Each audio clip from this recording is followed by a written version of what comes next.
This program is rated PG. It contains themes and scenes which may not be suitable for very young audiences. Parental guidance is advised.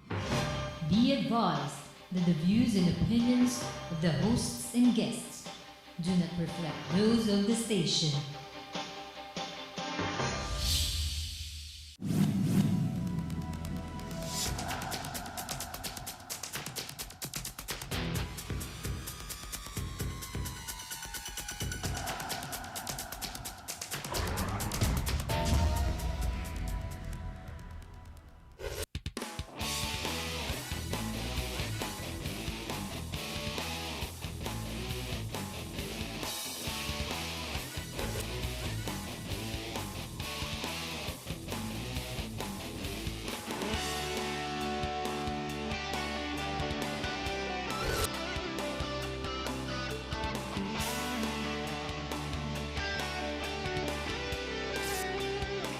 You are what you watch. Hello, my name is Harry Tambuatco. Welcome to our program. Next week, we will see another presentation of what I call possibly more lies. The topic of our program is Liar, Liar, Your Pants Are on Fire. But how can we believe the truth when in 2011 he says, and when I mean the supreme leader of this country, says that we are going to be exporting rice. Only the year later, in the very same stadium, he will say to the legislators that continue to clap and clap and clap for reasons I still have to find out, that he's going to continue, and we're still well on our way towards exporting rice. Of course, since then, rice has kept rising, its prices and as well as its availability. In 2013, he retracts and says, well, at least we're going to produce enough rice for the Filipinos so that we will have some type of sufficiency. And last year, he says, well, at this point, we are importing some 1.5 million tons of rice. Now, you tell me in sequence if that makes sense. Can you even figure out what he's going to say next week? There we go again. It's the topic of our conversations.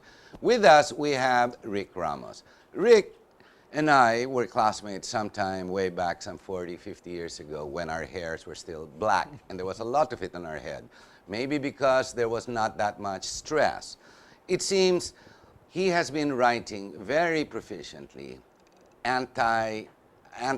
information anti this administration.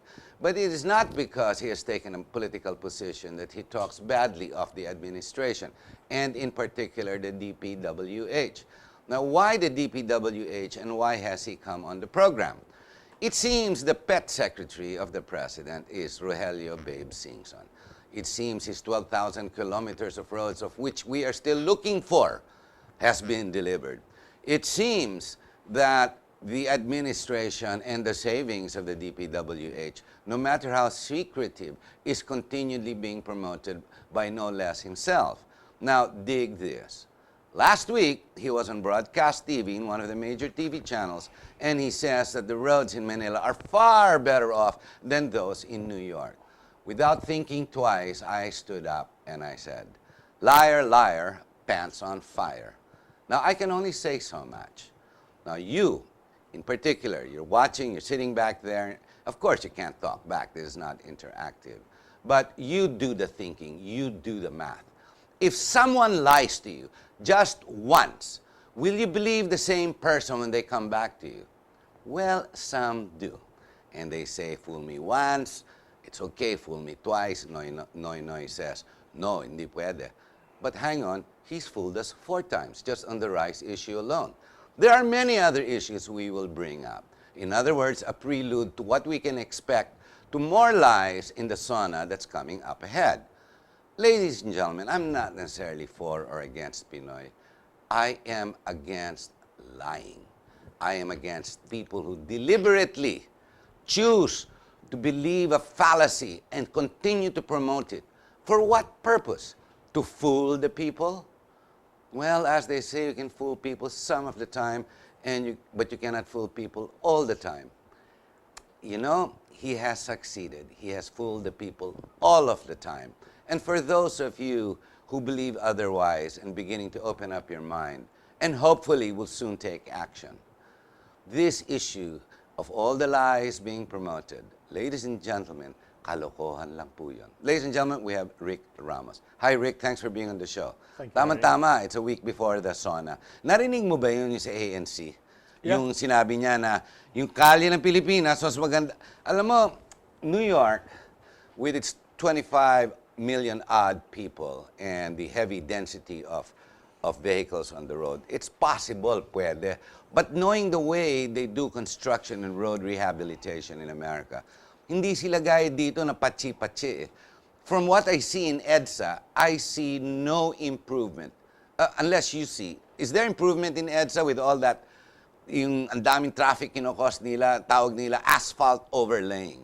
Well, what they have done in EDSA actually is more of reblocking.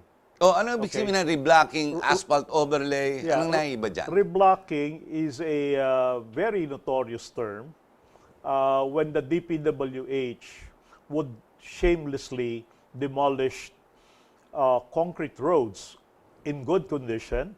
Demolish concrete roads. So, bibiyakin na naman nila para Yeah, i-jackhammer nila. jackhammer, bubutasin na naman. Sisirain nila only to replace it with substandard concrete. Okay? And that has been proven. They did it last year. Okay? Holy Week. Okay? They did that. After Holy Week, GMA7 was looking for me to interview me because they immediately saw the cracks. Meron Okay, na naman. After, yeah. And of course, DPWH was trying to justify it because, they were rushing it for the World Economic Forum that would be in May. But you can see it's really substandard. What's worse was what DPWH did this year along EDSA. This is between Senator Gil Puyat, Buendia, up to Guadalupe. By Thursday, which was a holiday in Holy Week, they started doing the jackhammer, destroying I remember good that. roads. Maayos naman, konkreto naman. Oh, yes. Yeah. In fact, I was with a cousin of my wife who passes EDSA every day, going to her office, and she was surprised. Bakit But the worst binubutas? part, when they did that, the kind of concrete that they placed there is the worst concrete I've seen in my entire life. Because you can see that the surface alone of the concrete was really poorly done, not to mention the poor quality of the concrete itself. So, butas-butas yun, hindi adhesive gaano. Napakapangit. I don't know how to describe it. And I know what they will do.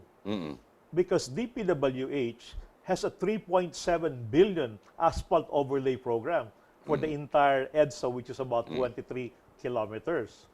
And that's another, and that's another shameless thing that the DPWH will be doing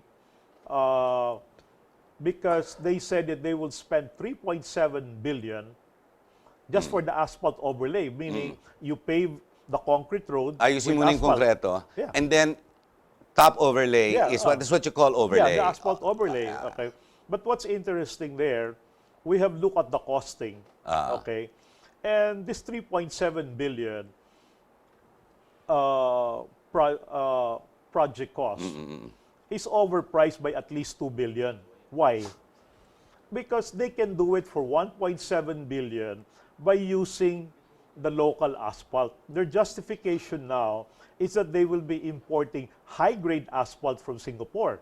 Okay. But the funny part here, and then you will now catch Secretary Singson lying again, in 2013, when they first broached the idea, and there was so much opposition from the press and from the public that it was stopped in 2013. So Secretary Singson was saying at the time, we would like EDSA to be smooth, like the South Luzon Expressway, like the North Luzon Expressway, and yet, either he's really mentally dishonest, like his boss, the president, the asphalt that's being used in SLEX and NLEX are locally produced. Baliktad. I mean, it's not imported in Singapore. Now he's saying it will be expensive because it will be imported by Singapore. You're talking here easily of an overprice of 2 billion. And I don't know who is the supplier. Certainly, you have a favored contractor who is very close to the president and the Liberal Party. That's one thing for sure. What I don't understand, ano kaya ang objective ni Singson? Nakawin ng pera, so it's graft and corruption? to please his boss so that the boss will always like him because he seems to be the most favored cabinet secretary. Pinagmamalaki niya eh. Yeah, in fact, in their 115th anniversary of the DPWH in June 2013. Tinira rin yan sa radyo eh, na sumobra.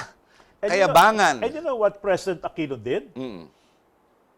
The same thing he said then, the same thing he's saying now, that the DPWH has changed. Yeah, the image is the most. Yes. And that's why, with the supreme act of stupidity, President Aquino gave a 10,000 bonus to all personnel of DPWH. Oh, for a job well done Yeah. in corrupting our roads. Yeah. I don't understand. What is the purpose of the president? Sinasabi naman nila, hindi naman siya magnanakaw. Hindi naman mukhang magnanakaw, hindi naman siya lumalabas may skandalo. Wala naman talagang skandalo, except for the PDAF, no? Well, with the other cabinet secretaries. But specifically, bakit miskito titirahin nila? Malaking pera kasi DPWH. Oh, yes. If you look at the budget of DPWH, 300B, di ba? last year was 200 billion. But because the Supreme Court declared that the PDAP and the DAP Wala na. are unconstitutional, Tumaas. they placed the budget with DPWH, kaya naging 300 million. Mind you, it's not usual for a government agency to have an increase of 50% in a budget. And then, Pero hindi naman unconstitutional yon, not no, it's necessarily. not. But what I'm saying, Unusual. makikita mo. No? That's why now, former Senator Ping Lacson has identified more than 400 billion worth Correct. of pork barrel. No? This is what they call the lump sum amount. And during the anniversary again of DPWH last month, the President announced that the budget of the DPWH will be doubled to 600 billion next year. Grabe. And what is interesting here, for 2016, remember, the President has only 6 months left. And yet he will double the budget from 300 billion to 600 billion. And even in this 6 months, okay, you can only do public infrastructure for about 3 months because remember, May there is ban an eh. election ban. So the question is, why is the President doing that? It's fairly obvious. They will use the money for the elections in 2016. When it comes to the big budgets and the performance of the DPWH, he's been promoting and saying that, I'm talking Simpson, that ang laki na savings nila. Totoo ba yan? The savings, it's a very interesting thing. You mentioned the interview with ANC last week. Monday. Monday. Okay. And then Secretary Singson defined the savings. And he said the savings is the difference between the Cost of project. estimated estimate of the project, which they call ABC, approved Yeah, ABC. budget of contract. Okay, ABC minus the winning bid is the savings. Okay, and it's so easy to make a savings because all you have to do, for instance, if your estimated project cost is only 800 million, all you have to do Is get a project. Inflate it. Okay. Make it 1 billion. And then during the bidding, you're sure that the bidding will be 800 million or less. So offhand, May 200 na may kagad 200 savings. million. That's why Miss Tina Monson Palma, being a veteran journalist, observed. And she was smiling, saying, oh, you realize your savings before you implement your project. Yes, he said that. Yeah. So basically, the savings of the DPWH are all paper savings. So this strategic proposition being dealt with by the DPWH, ano purpose niya? Tatakbo ba siya? Why is he doing this? Why is he trying to show that he has a savings when he doesn't need to? All he has to do is perform. Just do the job at hand. Well, basically, I think it's something that's mutually useful for him and the president, saying that they're doing a good job. And if you will talk to people they have a very positive image of Secretary Singson only because the president Promotes him all the time. would say favorable things. And yet, if you look at the things that the president would say, okay, the information that the president tells the people is exactly the information that the DPWH has Will told tell, them. And I have caught them. Okay? in multiple times, not once. Yeah. If that's why, for example, the exact words that was used by President Aquino in the last anniversary of the DPWH last June were the exact words that were reported in the Inquirer a month earlier. So basically, whatever he's saying is really spoon-fed. That's why I'm saying this president has no idea. Like, for example, the SONA last year. You mentioned about the 12,000 kilometers of road. Have you found them, just in case? Maybe you can help our viewers, because I'm still trying to look for those 12,000 kilometers of roads. Well, actually, I mean, this is a figment of the imagination, or it's fantasy, because as I pointed out in my column, the claim of President Aquino that the DPWH has built more than 12,000 kilometers of road, this length of 12,000 kilometers is longer than the distance between Manila and Los Angeles, California, crossing the vast Pacific Ocean. I mean, all you have to do is look at the map or the globe. But Rick, in the 9 years of GMA, one of her bigger, the things that she's done for the country, one of the things she reported was 65,000 kilometers of roads. But you see, I saw that in Bohol. I saw that in Cebu and the Visayas. I saw it in Mindanao. I saw it in the north. I mean, maraming kalye talaga No, I have seen it. You know, I went to Besang Pass. You'll be surprised that from Tagudin, that's the first town of Ilocos Sur, after La Union, you go to Suyok, you go to Besang Pass, the Ilocos. I've gone there. May kalye talaga. No, I mean, it costs more than 1 billion. I mean, there are really projects going on there, no? But with this government, and I think Secretary Singson clarified that the 12,000 kilometers of road includes what I explained earlier, the reblocking. Kasama It includes the asphalt overlay. It includes the road widening that you cannot use. Because But these are existing roads. Wala naman silang masasabi na may ginawa silang naiba. Yes. There is no addition of roads. Correct me if I'm wrong. Hardly. We have not seen. Probably just a few.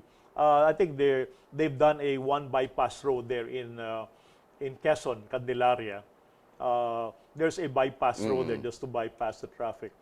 But what's interesting, you know, with the 12,000 kilometers of road that they claim, even assuming that they've done 7,000 kilometers, whatever, whether it's the blocking, asphalt overlay, road widening, whatever. The problem is if you subtract 7,000 kilometers from the 12,000 kilometers that the president claimed, you know, 5,000 kilometers of road is the distance between the west coast and the east coast of the United States. Ganun, 5,000 kilometers. That's right. And if you travel continuously 24 hours a day at the speed of 100 kilometers per hour, okay, it will take you 7 days. 7 days, okay. And in fact, even if you take the plane, one way it takes you 6 hours. Correct. Rick, we're going to have to take a short break. Ladies and gentlemen, the difference is the propensity to lie. Alam mo, the problem is, the thing about lying, at least with the Catholic Church, alam mo, tinuturo sa atin to pag bata pa tayo. Magsinungaling ka 1 beses, 2 beses, 3 beses, masasanay ka at gagaling ang pagsisinungaling mo. Nangyayari, you no longer know the reality from the fallacies that you are promoting. Now, how can we believe a person who promotes lies? How can we believe another person who tells the president and then the president agrees and believes it without checking? So, sinong nabobobo dito? Tayo pong taong bayan. Well, you know, I heard someone on radio this morning saying, kawawa naman ng Pilipinas, hindi tayo mayaman na bayan. I'd like to correct that statement. While the Philippines and the people in general is poor, the problem is, the truth of the matter is, we are not. The only issue is our politicians are very rich. We'll be right back. Stay with us.